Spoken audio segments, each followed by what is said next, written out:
Hello everyone, it's me again, Noy. And for today's vlog, may na-discover na naman akong bagong kainan dito sa Rompuela, Sorsogon City na dinadayo ang kanilang napakasarap na halo-halo dahil ang ginagamit nila ay milky ice. So, ito nga ang owner na si Ma'am Jam. Hi! Matatagpuan lamang ito dito sa Rompuela, Sorsogon, dito sa pier. Katabi lang siya ng mga kainan din. Ayan. So, ganito siya pag umaga. At ito si Kuya Boy. Yes, hanapin nyo lang si Kuya Boy. At paggabi, ganito siya. O, 'di ba?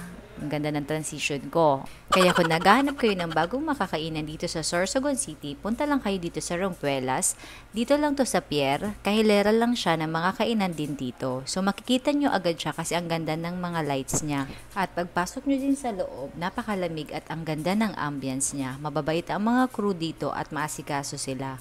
So, relax ka dito na kumakain ng mga sizzling plates nila. Ayan, ang ganda ng loob, 'di ba?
Kuya Boy, dito lang sa Rompuelas, Sorsogon, dito lang yan sa pier. So, I'll see you guys next time. Mwah!